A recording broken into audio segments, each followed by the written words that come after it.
School की dress थी यार।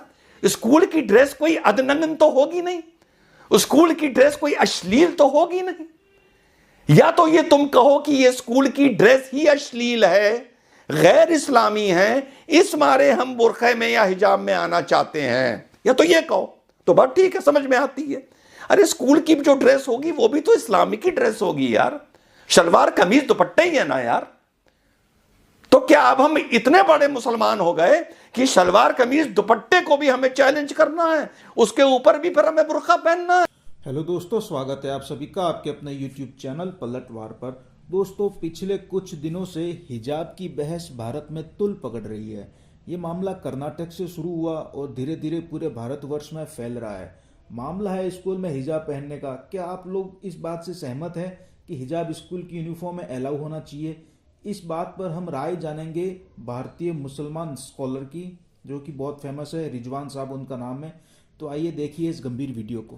कैंपस, सड़क, कोर्ट तक पहुंच गया तो ठीक है, लेकिन बड़े अफसोस की बात है कि सड़कों पर और कैंपस पर भी पहुंच गया है।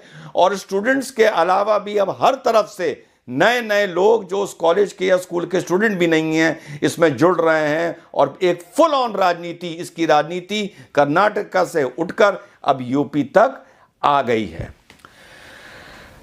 मेरे मुसलमान भाइयों, क्या हम लोगों की पहचान अब जिद हो गई है? हमारी रिलीजियस आइडेंटिटी क्या अब जिद हो गई है?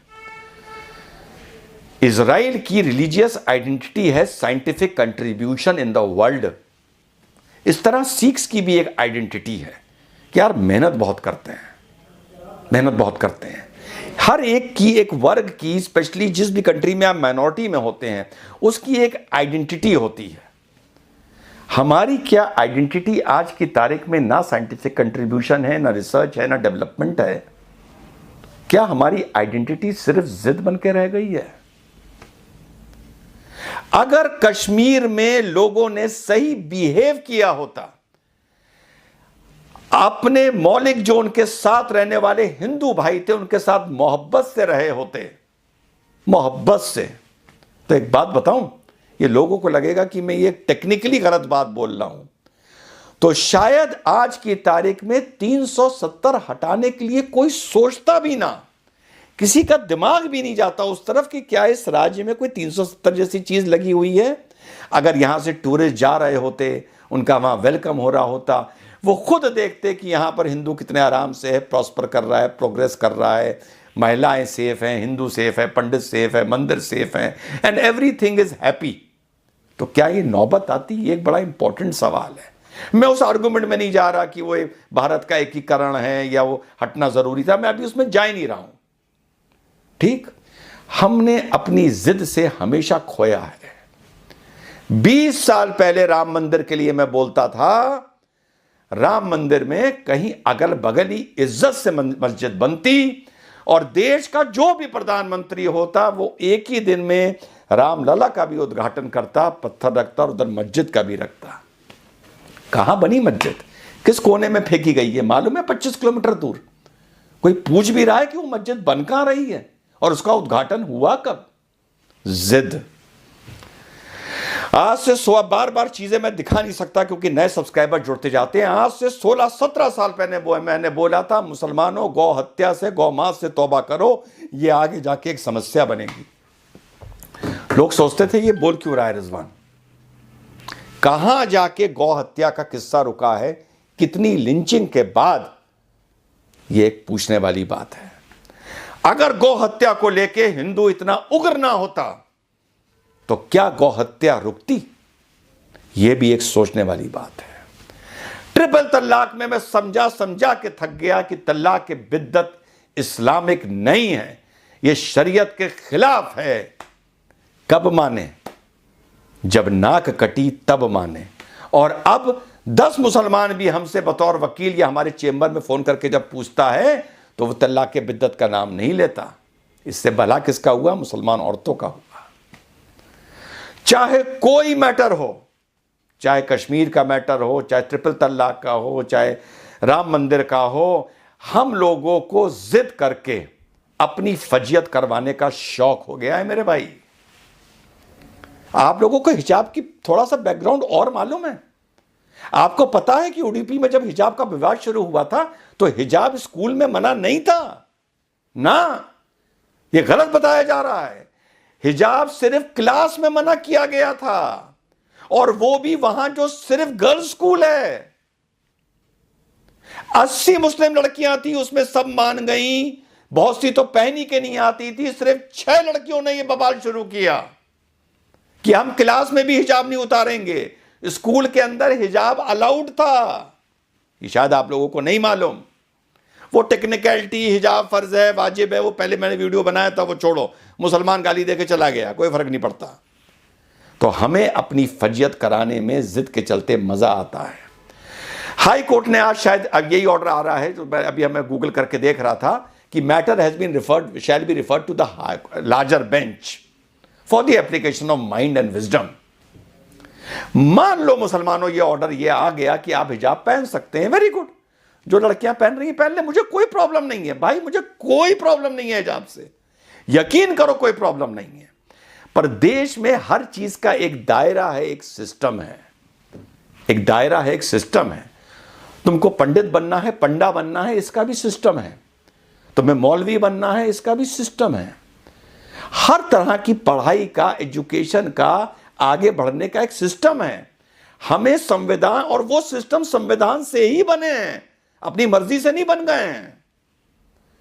आप मदरसे में, मदरसा चल रहा है, वो भी एक संविधान के अंडर चल रहा है ना, तो वहां का भी एक सिस्टम है, उसे कोई वायलेट नहीं कर सकता। अब मान लो कि हाई कोर्ट ने इसकी परमिशन नहीं दी, तो सोचा है क्या फजियत होगी, सोचा है क्या नाक कटेगी, सोचा है क्या शर्मिंदगी होगी, सोचा है फिर ये उडुपी की लड़ाई क्या पूरे हिंदुस्तान पर लागू हो जाएगी, सोचा है कि फिर बाकी राज्यों में क्या होगा? नहीं सोचा ना। बस यही मैं सोचता हूं जो परेशान होता हूं। यही तुम्हारा वो जाहिल नहीं सोचता जो कह रहा है वो शेरनी, ओ उसने अल्लाह अकबर बोल दिया, ओ बहुत बड़ा काम कर दिया। तुम लोगों को ऐसी मौखिक चीजें ही बस खुश करने लगी हैं अब, ऐसी मौखिक चीजें। क्या हिजाब में कोई रास्ता नहीं निकल सकता था? क्या स्कूल कह रहा था, पढ़ो इस चीज को, क्या स्कूल कह रहा था कि आप स्कूल में भी पहन के नहीं आ सकते? लेकिन अब कहेगा, हाई कोर्ट के ऑर्डर आने के बाद एक नहीं 50 स्कूल हिंदुस्तान में कहेगा तुम हिजाब पहन के नहीं आ सकते। और हिजाब की लड़ाई वहां घुसेगी जहां इस जिद, अगर ये जिद ना होती तो हिजाब की लड़ाई वहां तक पहुंचती ही ना, और शर्मिंदगी आखिर में हम ही को होगी।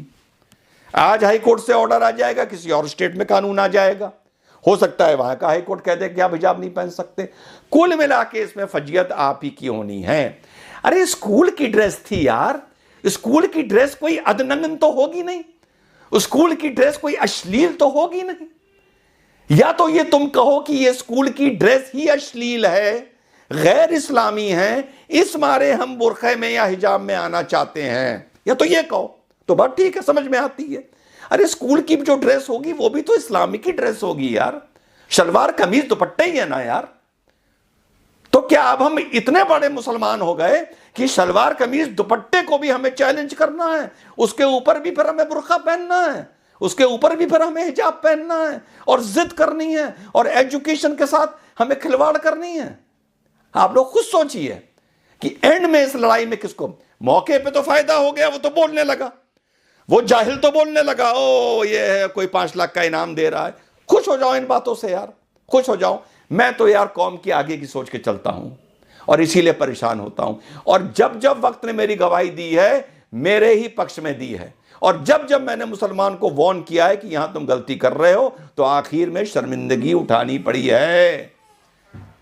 मैं तो चाहता हूं, बहुत अच्छी बात है, दे दे भाई कोर्ट परमिशन कि पहनो हिजाब, मेरे हिसाब से क्या प्रॉब्लम, मुझे कोई प्रॉब्लम नहीं है, बहुत अच्छी बात है। हिंदू लड़कियां टीका लगा के आना चाहती हैं तो वो लगाएं, वो केसरिया पहन के आना चाहती हैं वो लगाएं, जो करना है करो भाई। अब क्या बताएं, हिंदुस्तान को अगर इसी डायरेक्शन में जाना है हमारी जिद की वजह से, और हमारी जिद होगी तो दूसरे की भी जिद होगी। लेकिन अगर कोर्ट ने परमिशन नहीं दी, मुसलमानों दे दी, बहुत अच्छी बात है, फिर से कह रहा हूं बहुत अच्छी बात है, बहुत अच्छी बात है, बहुत अच्छी बात है। लेकिन अगर नहीं दी तो बहुत फजियत होगी, बहुत शर्मिंदगी होगी, बहुत थूक के चाटना पड़ेगा इन सारी लड़कियों को जो हिजाब पहन रही हैं और प्रोटेस्ट कर रही हैं, अगर ये ईमान की हैं तो फिर स्कूल से नाम कटवा लें और वहीं स्कूल में जाएं जहां हिजाब पहनने दिया जाता है। वरना फिर से रिपीट कर रहा हूं और बात खत्म कर रहा हूं, थूक के चाटने की तरह हो जाएगा और हम जिद के चलते मुसलमान सिर्फ और सिर्फ थूक के चाट रहे हैं और कोई ना इस्लाम का भला कर रहे हैं ना कौम का भला कर रहे हैं। जय हिंद, वंदे मातरम, खुदा हाफिज।